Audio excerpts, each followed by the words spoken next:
Па вака, значи интерес има секако за патување во овој временски период. Атрактивно она што во моментов и се продава се великденските секако празнични патувања.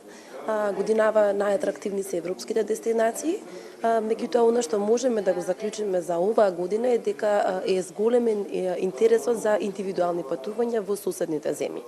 Што ќе рече дека се повеќе клиенти оваа година одлучија да го поминат овој продолжен викенд во соседна Грција или Бугарија, во хотелски пакет аранжмани, напоредно на тоа европските дестинации ќе имаат реализација, меѓутоа со малку послаб интерес во споредба со минатите години.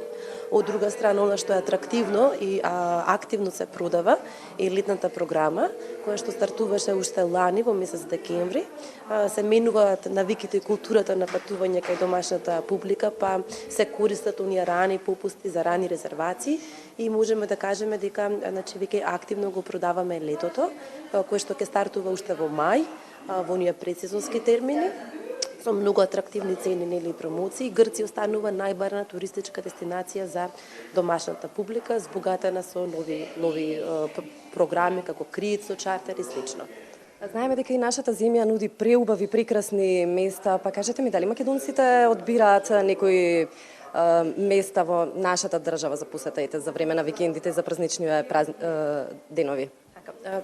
Секако дека да, иако најбарани се најатрактивните туристички дестинации во земјава, како Охрид, потоа националните паркови, планините, Маврово, Берово и слично, онаму каде што има туристички капацитети кои може да одговорат на туристичката понуда.